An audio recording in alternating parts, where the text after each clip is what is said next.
Welcome to Archery 3D, my name is Alan, and in this week's video I'll be showing you how to make and paint this beautiful sculpt from Soares STL of the Scarlet Witch. The Scarlet Witch is available from the Patreon page of Soares STL and also from GUMROAD. In this video I'll show you how I took the 3D base print from this to this, complete with lights to cast spells from her hands. I decided to try a backlight for the spells and printed them off in Elegoo clear resin and then fixed the red LED filaments to the back of each spell. I attached the filaments with green stuff clear resin and set it with a UV pen to hold them in place. I then gave the spells a coat of gloss varnish and a few coats of Tamiya transparent red. This also helped hide the filaments. I printed off the leg parts and tried to orientate them on lychee slicer so that they would have as few supports on the outside as possible, as they would be quite difficult to hide on such a smooth surface. I painted the thighs with Vallejo black and gave them a generous coating with satin varnish. I made the holes for the magnets in lychee and left the large hole for the wires to run through the body that will end up eventually in the hands for each spell. For the podium I ran wires through the base and then glued the parts together and gave the whole thing a base primer with Vallejo black. I'll be giving the base a dry brush with various stone colours and washes to make it look more convincing as stone before painting the chakras onto them.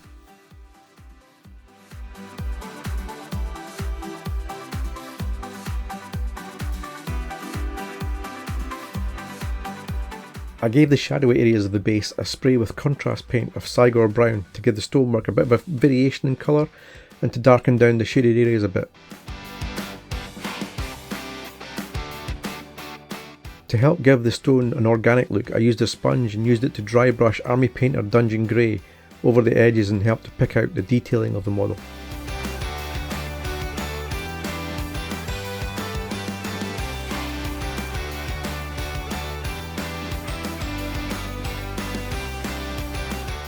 The witch's chakras are a very bright red in contrast with the stonework grey, so I painted each line with a bright ink white. I used the ink intensity white for this as it's much thinner than normal paint and covers really well and doesn't need a second coat. I then went over the white with bloody red colour from Vallejo. This took a while, but I think it's worth it as the red is much more vibrant than if I had just done straight over the stone grey.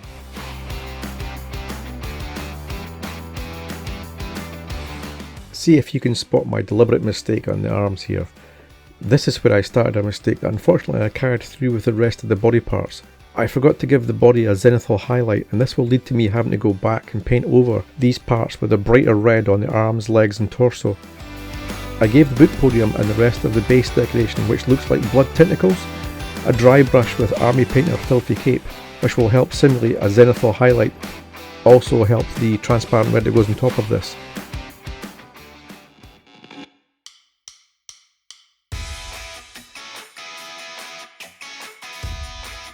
I gave this 2 or 3 coats of red before I was happy with the intensity. I then gave the shadowy areas a go over with Citadel Null Oil to help bring more depth back to the shadows.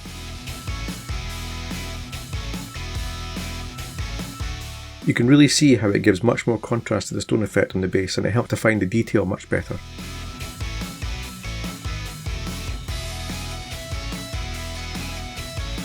I gave the book pages a base coat of deck tan and let them dry, and then painted the leather cover with a Citadel contrast paint, Sigor brown, which gives a nice deep rich brown base, perfect for dry brushing over with the light leather brown to bring back the book's detail.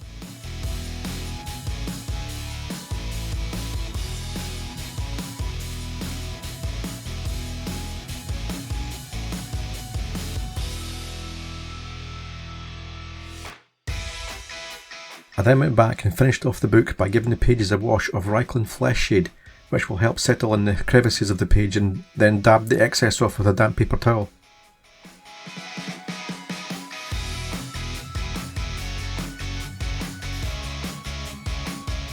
For the witch's cape I gave it a zenithal highlight and then a base coat of Vallejo Scarlet Red, followed by a wash to darken down the shadowy areas with Citadel's contrast paint Blood Angels Red, and then gave it a good hair drying to help speed up the drying process.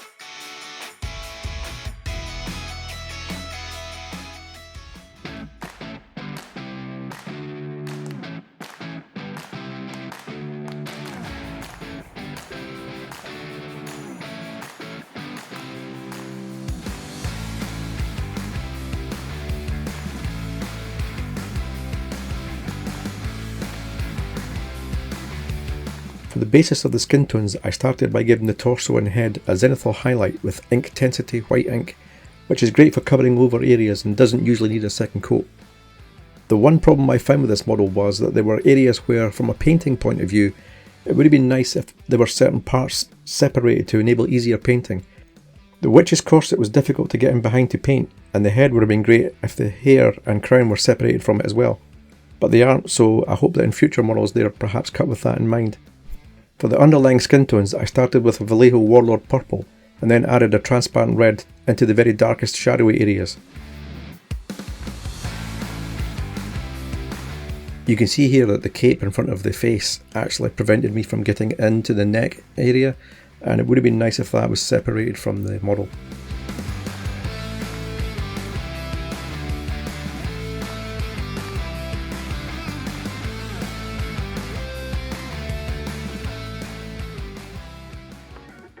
Next, I started with the first of the skin tones, this time with the basic skin tone from Vallejo. This I sprayed from a low angle to hit all the darker shadowy areas of the skin, although I had to tackle the neck area from all angles due to the cape around the front of the neck. This also needed a fair bit of modifying with a craft knife to get it to fit properly into the sculpted recess in the top of the torso. The first of the lighter skin tones now with a layer of Prue Pink by Vallejo from a high angle to help accentuate the light hitting the skin. It's usually at this point that I try to balance out the skin tones and apply a darker and lighter paints as I judge how the model is looking as I go along. I often go back and add a diluted shade like Reichland and then go back over with a bright skin tone and adjust it as I go along. Here I'm adding a layer of Orcish Dermis to help bring back a darker tone to the skin and help lessen the pinkish look and make it look more realistic.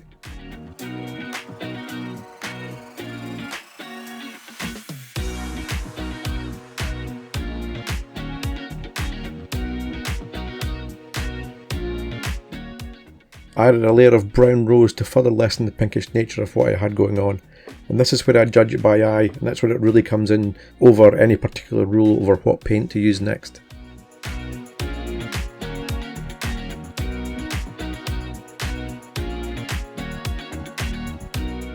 I felt like the highlight was needing a boost here, so I reapplied a thin layer of Prue Pink and then a diluted layer of flat flesh to bring a bit yellow back into the skin tone and give it a bit of a warmer look.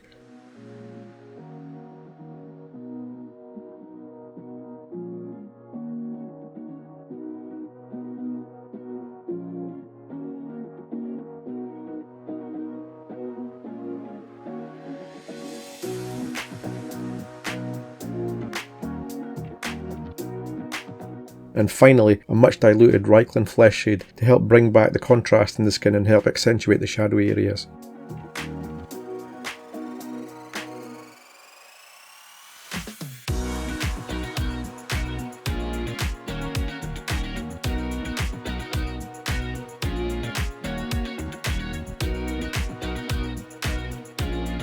I went over the base red of the hair with a Vallejo Gory Red to help deepen the colour and give it a different tone to the cape and her outfit.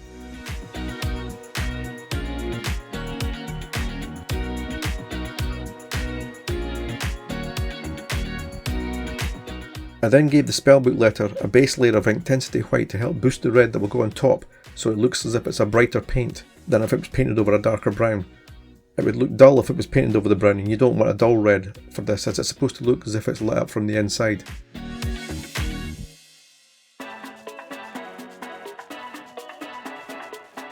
That red in question is Vallejo's Bloody Red, which is a nice vibrant red and covers the white in one coat.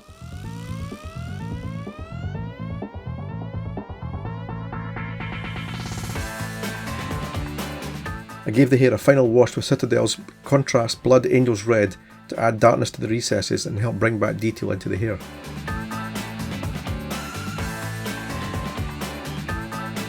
And now it's time to paint the base coat for the bright area of the witch's outfit.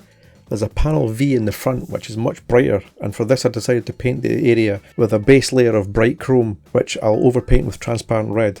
For this I used Molotov's excellent chrome silver paint. This stuff covers anything in one coat, and as long as it has a layer of varnish over it, it can be overpainted with most transparent paints. I applied a chrome silver to several parts to act as a base layer, including the torso, head and legs.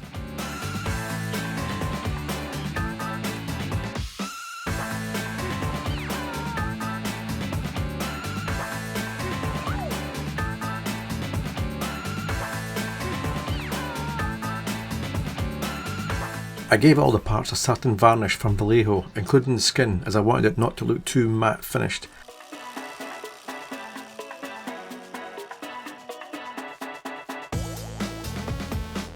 I then masked off the skin part of the torso so it would be protected from the overspray when I go to paint the corset area of our outfit.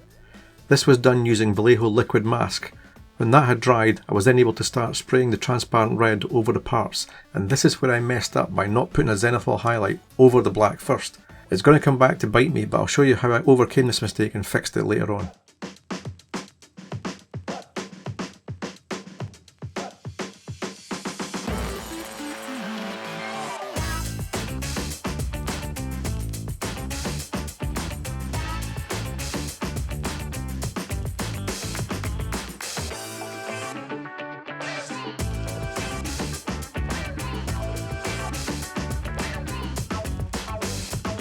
Realising my mistake, I set about adding a layer of lighter metallic signal red by Vallejo to the areas of the body that would have needed a zenithal highlight before I had applied the transparent red. It's annoying, but these things happen and it's not the end of the world.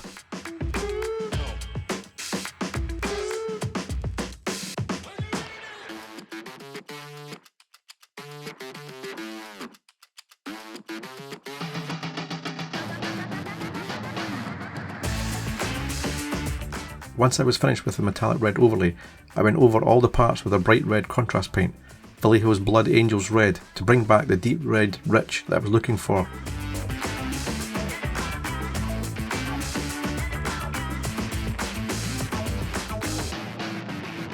You can see here I'm adding the contrast black to the torso, legs and also to the arms.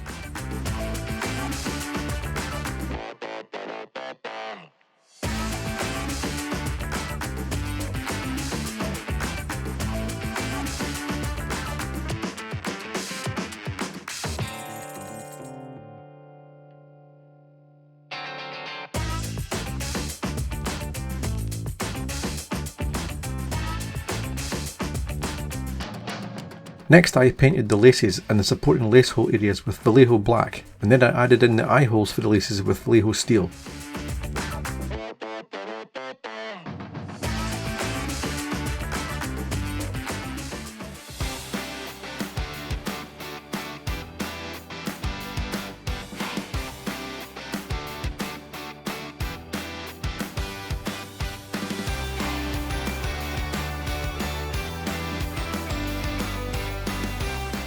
I used Vallejo gloss varnish to go over all the bright red parts of our outfit and gave the corset a coat of gloss varnish to bring back the lustre of the part that I was looking for.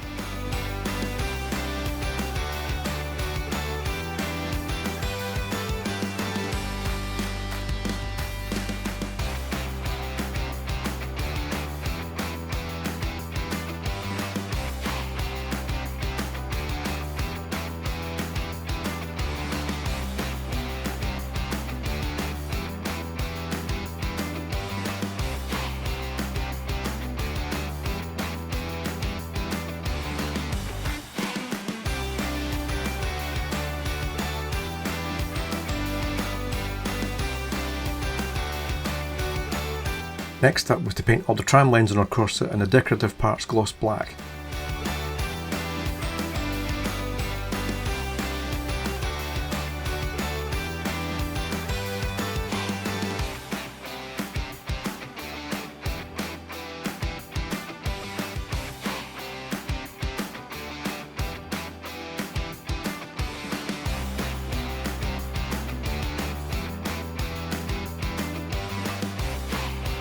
After all the gloss black parts were painted, it was on to one of my favourite parts where I peel off the liquid mask and get to see the completed torso with the skin tone and the corset all done, and hopefully nothing got underneath the mask, which it didn't. Yay, go me!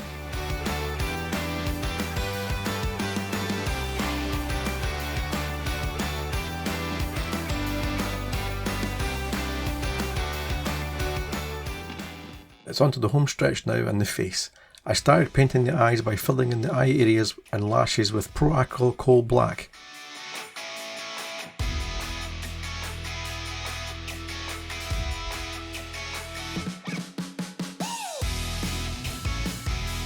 I painted the eyebrows with the finest brush I have and gave her individual lashes as best I could, and I think it turned out pretty good.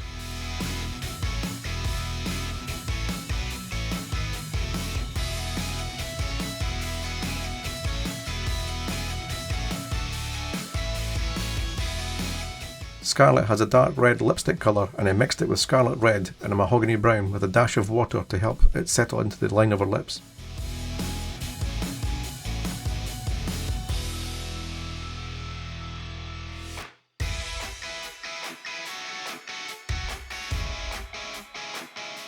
Not being the best with makeup, I applied a dry brush of metallic Signal Red as eyeshadow above each eye.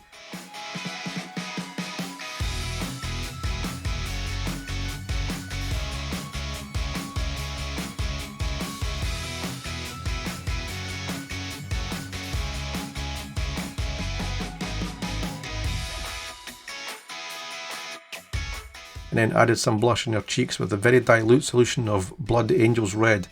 I'd say it was mostly water, as the contrast paint is super strong and it only takes a small amount for this use. I used Deck Tan for the whites of her eye, as pure white would be too bright and look really odd. I'm always scared that I'm going to mess this bit up and have to start all over again, so it was a relief to get the sclera of the eyes done without messing it up.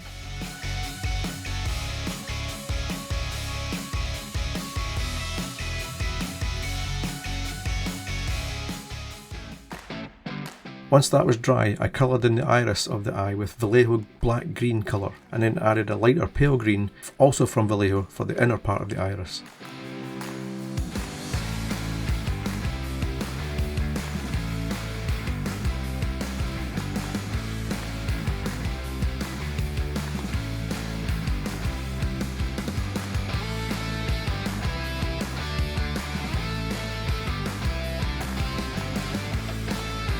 Now, I prefer to use a fine black point liner pen to do the pupil and to outline the iris, as I find it much easier for me than using a paintbrush.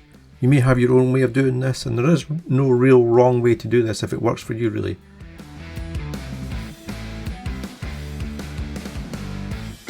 I applied a dab of pure white to the eyes for a highlight, and once that was dry, I applied a layer of gloss varnish to the eyes and a layer of satin varnish to the lips.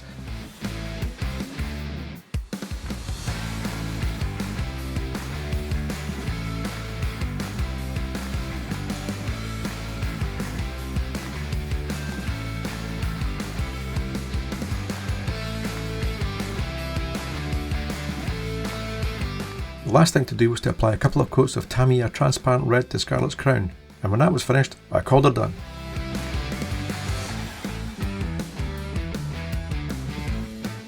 I hope you found something useful, or at least kept you interested in this video, and if you did, why not drop a comment in the comments section and a like and subscribe. Every new subscriber helps this channel grow, and I can't wait to bring you the next video. Until next time, this has been R2-3D, and I'll see you in the next one.